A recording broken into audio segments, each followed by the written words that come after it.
दो बार हार्मोन्स का बात किए। हाँ। एक था प्लांट ग्रोथ हार्मोन और एक था स्ट्रेस हार्मोन। हाँ। ये स्ट्रेस स्टेज क्यों ज़रूरी होता है? कोई मुझे समझा रहा था, एक पता नहीं, कि प्लांट सबसे ज़्यादा बेहतर तब परफॉर्म करता है जब सबसे ज़्यादा स्ट्रेस में हो। पता नहीं, ये ग्रीन हाउस के कॉन्टेक्स्ट में मुझे मैं बोल रहा था कि हमें उद्देश्य है कि प्लांट को पूरा स्ट्रेस में डालें ताकि वो अच्छा परफॉर्म करे। पता नहीं, एकदम मैं सुना हो इसलिए आपको बोल रहा हूँ, बट अनार में भी ऐसे ही लॉजिक होता है? नहीं, स्ट्रेस ये बराबर है आपका, क्योंकि देखिए पानी का स्ट्रेस आपने अलग अलग स्ट्रेस है। पानी का स्ट्रेस अगर अपन बोलते हैं तो वेजिटेटिव ग्रोथ रुक जाएगा, लैटरल ब्रांचेस स्प्राउटिंग आपको ज़्यादा मिलेगी, नंबर ऑफ ब्रांचेस ज़्यादा मिलेंगे। बाकी फसल की बात कर रहा हूँ मैं। और जब आपने पानी दे दिया और पानी के साथ में न्यूट्रिएंट मतलब अच्छा फर्टिगेशन दे दिया तो ज़्यादा फर्टिलाइज़र आपके पौधे में खींच लेगा पौधा, तो वो अच्छा परफॉर्म करता है। पोमोग्रेनेट में स्ट्रेस क्यों जरूरी है? क्योंकि जो भी कार्बोहाइड्रेट एक्यूमुलेट हुआ है उस बर्ड में, उसको आपको एक्सेस करना है, और एक्सेस कार्बोहाइड्रेट ही आपको फीमेल फ्लावर देगा। अगर कार्बोहाइड्रेट बिल्कुल नहीं है बर्ड के अंदर, तो वहाँ से शूट निकलेगा, पत्ते निकलेंगे फोटोसिंथेसिस करके कार्बोहाइड्रेट एक्यूमुलेट करने के लिए। तो ये स्ट्रेस स्टेज फ्लावरिंग के बाद या पहले? नहीं, पहले ही। अच्छा, हाँ, पहले ही। अगर आपके यहाँ पे कार्बोहाइड्रेट कम है तो आपको मेल फ्लावर निकलेगा। अगर आपके यहाँ पे एक्सेस कार्बोहाइड्रेट है तो वो फीमेल फ्लावर देगा। तो अभी फीमेल फ्लावर आपको कहाँ पे चाहिए? अपाइकल पे चाहिए या अंदर चाहिए बड़ी ब्रांच के ऊपर? तो कोई भी बोलता है कि अंदर चाहिए, तो फिर स्ट्रेस दे दीजिए। स्ट्रेस देने के बाद पानी बंद कर देते हैं अपन। पानी बंद करने के बाद रुक जाती है ग्रोथ रुकने के बाद अंदर के पत्ते पहले गिर जाते हैं।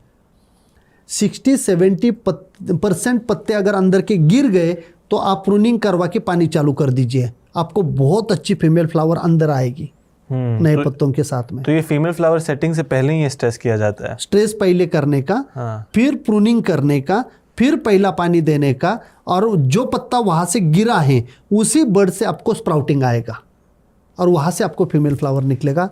जितना बड़ी ब्रांच के ऊपर फीमेल फ्लावर उतना उसका साइज अच्छा, सनबर्न नहीं है, वो घिसेगा नहीं है, ये सब कुछ। तो आप कहें कि लगभग टोटल फर्स्ट फ्रूट आते आते मेरा ऑलमोस्ट 20 महीना 2 साल ऑलमोस्ट हो जाता है।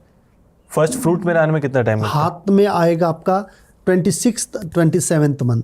26th-27th month. यस, और उतना टाइम देना ही चाहिए ना सर। लोग 11 महीने में ही बाहर ले लेते हैं और बोलते कि मैंने तो उसका देखो 40 साल जिंदा रहने वाला पौधा आज 10 साल भी नहीं रह रहा है, तो इसकी जिम्मेदारी कौन लेने वाला है?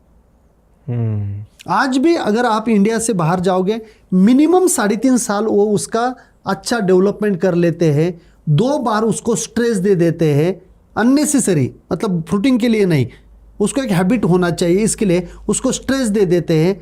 वापस जो फीमेल फ्लावर आते हैं उसको तोड़ देते हैं, ऐसे करके उसका वो डेवलपमेंट करते हैं। इसलिए 40 साल तक उनके पौधे जिंदा रहते। अपने यहाँ पे शॉर्ट टर्म हुआ है सब कुछ। मैं 20 महीना तक तो आपको फॉलो किया, ये 20 से 26 महीना के बीच में क्या हो रहा है सर? हाँ, तो अभी पहला पानी दिया आपने, फिर वेजिटेटिव ग्रोथ हुई, फिर वहाँ से फीमेल फ्लावर आया, फिर वो फीमेल फ्लावर सेट हो गया। फीमेल फ्लावर सेट होने के बाद आपका फ्लावरिंग और फ्रूट सेट स्टेज खत्म हुआ। ओके। जो अपन ने पहले देखा। अभी आपका फ्रूट डेवलपमेंट स्टेज है 90 डेज का, मतलब 3 महीने का। मतलब आप 20 और 21, 22 हो गए, अभी 3 महीने 23, 24, 25। 23, 24, 25 में आपको फ्रूट डेवलपमेंट करना है, साइज नहीं करना। ये स्टेज में साइज नहीं होती है।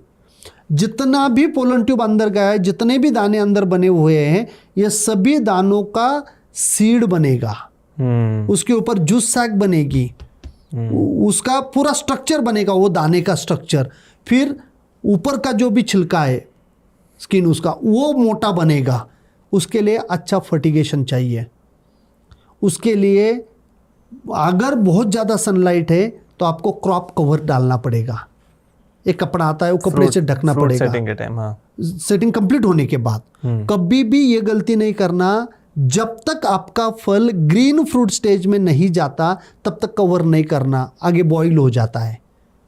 अगर लाल कलर का गांठ है, वो जब ग्रीन में जाएगा तभी आपको क्रॉप कवर करना है, और वो क्रॉप कवर करने के बाद फिर फ्रूट केयर करना है, फिर उसको न्यूट्रिशन प्रॉपर देना है। कोई डिजीज़ आएगा तो वो डिजीज़ को कंट्रोल करना है, कोई इंसेक्ट आएगा तो उसको कंट्रोल करना है, माइट्स आता है वो माइट्स को भी कंट्रोल करना है। नीचे निमेटोड तो नहीं बढ़ रहा है क्योंकि ऑलरेडी अभी 2 महीने हो चुके हैं, तो निमेटोड भी नहीं है, वो भी चेक कर लेना। निमेटोड होगा क्योंकि बहुत ज़्यादा पानी लगेगा अभी, बहुत ज़्यादा न्यूट्रिशन लगेगा, और नीचे निमेटोड ही बहुत ज़्यादा है, तो फिर ऊपर तक कैसे आएगा? जो भी खाना अपन देंगे उसको, फर्टिलाइज़र देंगे, वो नहीं आएगा। तो ये सब कुछ करना पड़ेगा। और थिनिंग मैंने वापस बोल रहा हूँ, यहाँ पे एक ही बार थिनिंग करना है।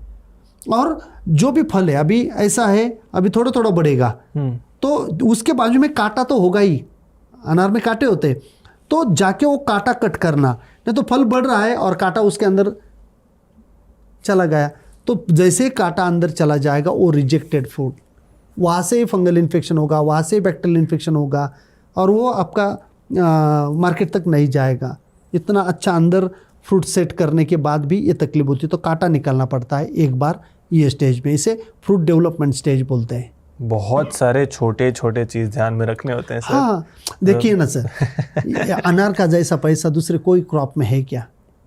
तो फिर थोड़ी सी, मैं नहीं बोलता कि लोगों ने क्या किया है, जितना ज़्यादा पैसा मिल रहा है तो उनका एक ही दिमाग है, ज़्यादा मारो ज़्यादा डालो। मतलब किसी ने अगर 200-250 पौधे रखे तो वो मुझे क्या बोलता है, सर नीचे से थोड़ा ज़्यादा जोर लगाएंगे। मैं इतने थर्ड क्लास लैंग्वेज में उसको बता देता हूँ, नीचे से जोर लगाएंगे मतलब क्या करेगा? ज़्यादा फर्टिलाइजर डालेगा तो मिट्टी जल्दी खराब करेगा, तो जो भी पौधा तेरा 10 साल जिंदा रहने वाला है वो जल्दी मरेगा। थिनिंग बहुत इंपॉर्टेंट है। पैसे अगर अनार में कमाना है तो थिनिंग इंपॉर्टेंट है, और पर्याप्त EC और pH देख के ही फर्टिगेशन करना चाहिए। ज़्यादा डोज क्या नहीं करना चाहिए।